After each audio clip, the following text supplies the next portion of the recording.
Hello friends, welcome back to my channel Mishi daily routine. तो मैं फिर से आपके लिए बहुत ही ज़बरदस्त और अमेजिंग से टिप्स एंड ट्रिक्स लेके आई हूँ जो मेरे लिए तो बहुत हेल्पफुल हैं और मैं उम्मीद करती हूँ कि आपके लिए भी बहुत हेल्पफुल होंगे। तो चलिए स्टार्ट करते हैं आज की वीडियो का टिप नंबर 1।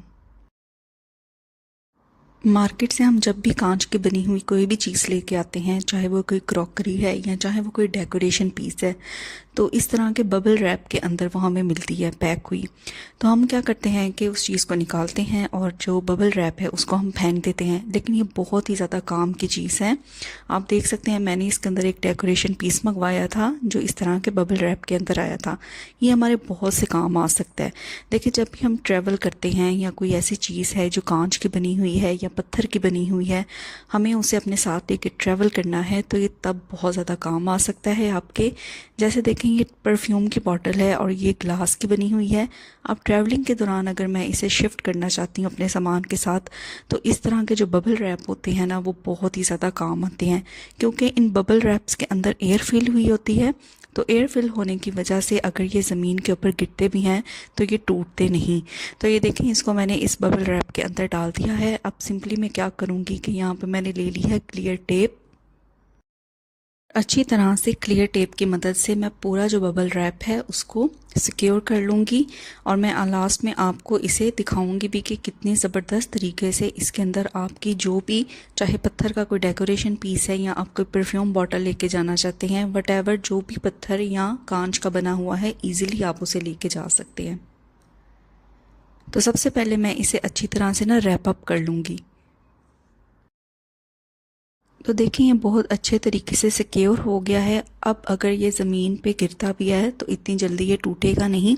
अब ये नहीं कि अब बहुत ही ज़्यादा ज़ोर से आप इसे गिराएं तो जाहिर है तब तो ये टूट जाएगा, लेकिन थोड़ा बहुत ये प्रेशर जो है वो बियर कर लेता है और बहुत ही ज़बरदस्त होता है आपकी ग्लास की बनी हुई या पत्थर की बनी हुई चीज़ों के लिए। अच्छा, देखते हैं जी नेक्स्ट टिप। ये देखें, इस तरह के ब्रशेस मैंने मार्केट से परचेज़ किए हैं, तो मैंने सोचा कि आपको भी इनके बारे में थोड़ा ओवरव्यू दे देती हूँ। ये 4 का सेट मिला है मुझे मार्केट से। इसके अंदर ये देखें, सबसे पहला जो ये ब्रश है, इसके अंदर जो इसके डंडल्स हैं ना, वो इस तरह के हैं कि बहुत ज़्यादा हार्ड नहीं है। यानी अगर आपको किसी ऐसी जगह की क्लीनिंग करनी है जहाँ पे आपका स्क्रब या डस्टिंग वाला कपड़ा नहीं पहुँच सकता, तो आप इन ब्रशेस का यूज़ कर सकते हैं। ये एक तरह के गैप ब्रशेस हैं जो उन कोनों पे भी सफाई करते हैं जहाँ पे अमूमन सफाई करना बहुत ज़्यादा डिफ़िकल्ट हो जाता है। तो इसकी ये बड़ी फॉर्म ये है। सेम, अगर आपको ज़्यादा बड़ी जगह पे रिक्वायर है क्लीनिंग करना गैप्स में, तो आप इस बड़े ब्रश का यूज़ कर सकते हैं। अब ये येलो वाले जो 2 ब्रशेस हैं, छोटा और बड़ा, इनके जो आप कह लें टेंडल्स हैं, वो बहुत ज़्यादा हार्ड नहीं। अब ये जो दूसरा सेट है रेड वाला, आप देख सकते हैं कि इसके लोहे के बने हुए टेंडल्स हैं। यानी ये बहुत ज़्यादा ऐसी जगह जहाँ पे बहुत ज़्यादा गंद है, बहुत ज़्यादा ग्रीस है या बहुत ज़्यादा डर्ट है चिपकी हुई, तो वहाँ पे ये बहुत अच्छे तरीके से काम करेंगे। जैसे वॉशरूम की क्लीनिंग के लिए या अगर आप किसी स्टोव की क्लीनिंग के लिए यूज़ करते हैं, तो वहाँ पे ये आपको बहुत ज़्यादा हेल्प आउट करेंगे। तो ये सेम, एक छोटा है और एक बड़ा है, तो ये 4 का सेट था। अगर आपको भी ऐसे ब्रशेस मिले ना, तो इनको ज़रूर ला के रखें। देखें, अमूमन क्या होता है कि हम अपने चूल्हे की तो अच्छे तरीके से सफाई कर लेते हैं, लेकिन अक्सर ऐसे गैप्स होते हैं जहाँ पे सफाई करना बहुत ज़्यादा मुश्किल हो जाता है। अब ये देखें, यहाँ पे मैं आपको ये वाला ब्रश यूज़ करके दिखाऊंगी और ये ब्रश यूज़ करने के बाद यहाँ पे देखें, भी मैंने थोड़ा सा ही इसको रब किया है, तो कितनी ज़्यादा ग्रीस जो है वो इस लाइन के अंदर जमी हुई है जहाँ पे हम सोच भी नहीं सकते कि ग्रीस हो सकती है। तो ये ब्रशेस आप ज़रूर मंगवा के रखें।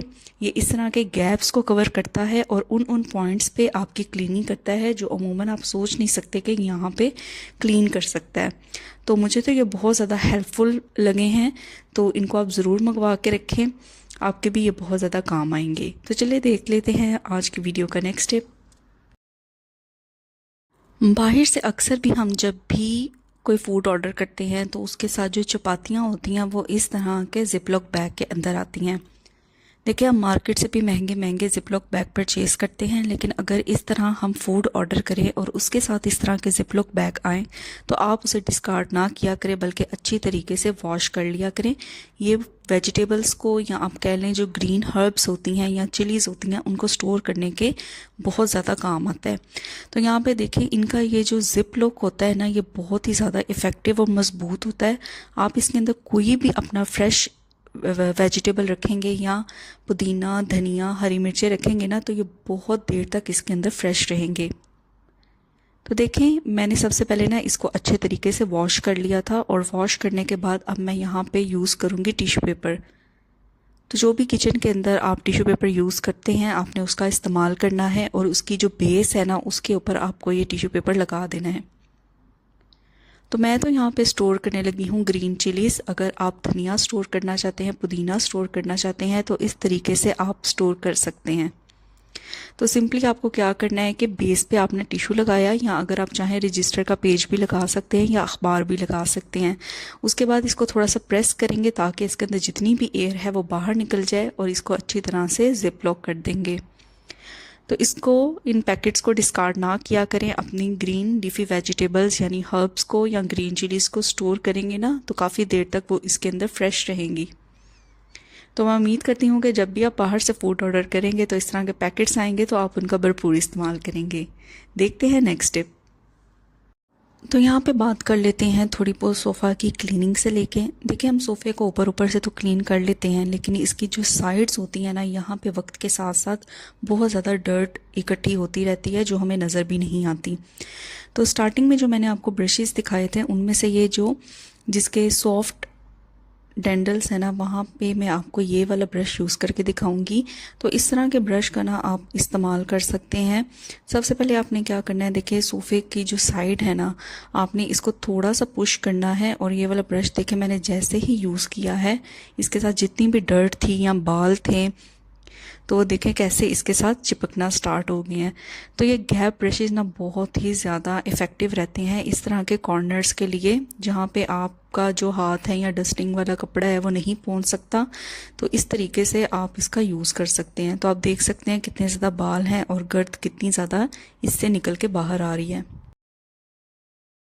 तो देखिए, यहाँ पे मैंने आपको लाइव रिज़ल्ट भी दिखा दिया है। जो क्लीन करने के बाद इसके अंदर से जो गंद निकला है वो आप देख सकते हैं। तो है ना कितनी इफ़ेक्टिव ये ब्रशेज़। तो आप ना ज़रूर इस तरह के ब्रशेज़ ला के रखा करें। सेम उसी तरीके से ना जो सोफ़े की दूसरी साइड है, वहाँ पे भी मैं इसी तरीके से क्लीन कर लूँगी। यहाँ पे इतना ज़्यादा ना गंद नहीं था, दूसरी साइड पे बहुत ज़्यादा गंद था। तो ये बहुत इफ़ेक्टिव रहते हैं। इन ब्रशेज़ को यूज़ करें, परचेज़ करें, ये आपके भी बहुत ज़्यादा काम आएंगे। देखिए, मार्केट से हम जब भी कोई न्यू चीज़ परचेज़ करके लाते हैं तो उनके ऊपर इस तरीके का ना स्टिकर लगा होता है, और हमारी यही कोशिश होती है कि यूज़ करने से पहले हम उस स्टिकर को रिमूव कर दें। अगर हम उसे बिल्कुल अपने नेल से रिमूव करने की कोशिश करेंगे ना, तो आप देखेंगे कि वो बहुत ही अच्छे तरीके से रिमूव नहीं होता। तो अपनी प्रीवियस वीडियो में ना मैंने ये आपके साथ टिप भी शेयर किया है कि किस तरह से आप इन स्टिकर्स को रिमूव कर सकते हैं। तो आप मेरी जो प्रीवियस वीडियोस हैं उनको चेकआउट कर सकते हैं। तो देखिए, यहाँ पे मैं आपको रिमूव करके दिखा रही हूँ हैंड से, क्योंकि जो ट्रिक मुझे बताना है उसके लिए हैंड से रिमूव करना इसका ज़रूरी है। तो ये देखें, इसको ना सबसे पहले मैं रिमूव कर दूंगी। ये एक लिप ग्लॉस है। अगर आपके पास कोई भी डेकोरेशन पीस है या कोई क्रॉकरी है जिसके ऊपर से आप इस तरह के स्टिकर्स को रिमूव करना चाहते हैं, तो ये टिप आपके लिए। तो देखिए, यहाँ पे मैंने रिमूव कर दिया है। अब आप नोट करेंगे कि स्टिकर को रिमूव करने के बाद भी जहाँ से हम स्टिकर रिमूव करते हैं वहाँ पे बहुत ज़्यादा चिपचिपाहट होती है, ग्लू लगी रह जाती है।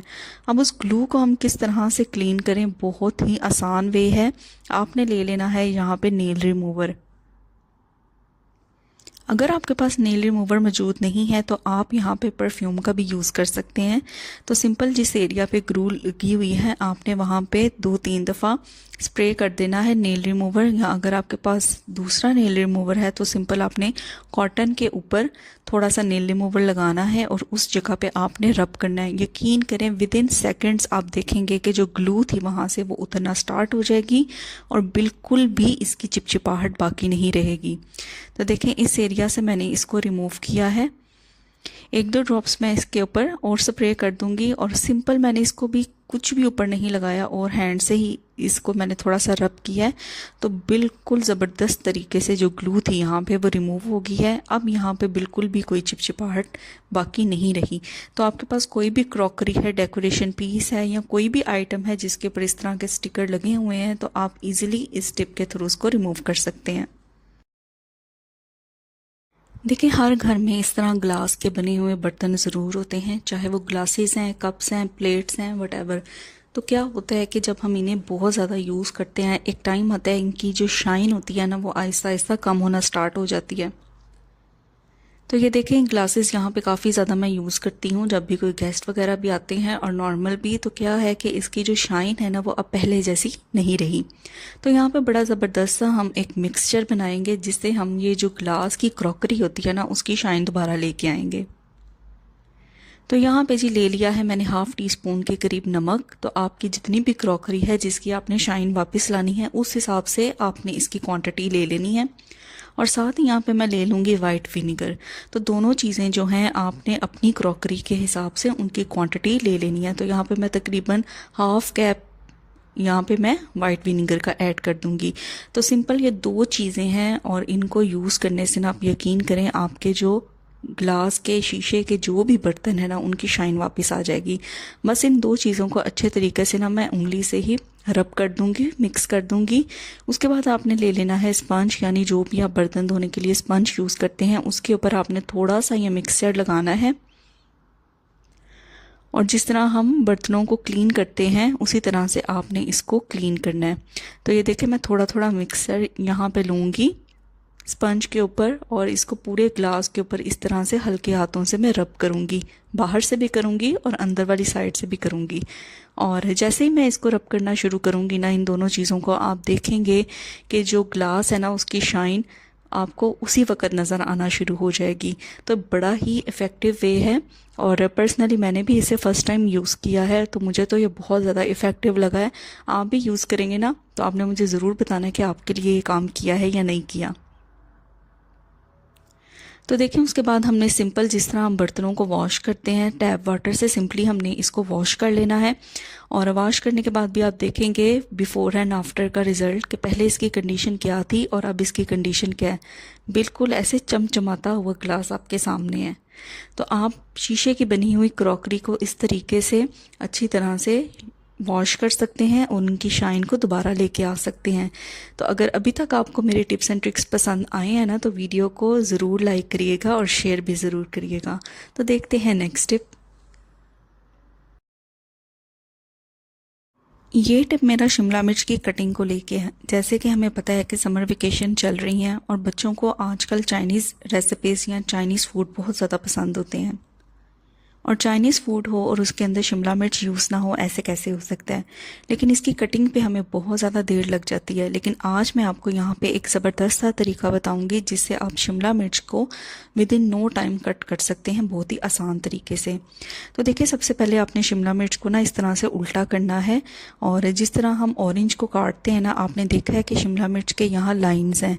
तो जहाँ जहाँ लाइन्स हैं ना, आपने अच्छे तरीके से वहाँ से इसको कट कर लेना है। तो ये देखें, अच्छे तरीके से ना यहाँ जहाँ जहाँ लाइंस थी ना, वहाँ वहाँ से मैं इसको कट कर दूँगी। तो कट करने के बाद देखिए, बिल्कुल ये आसानी से इस तरह से सेपरेट हो जाएगा।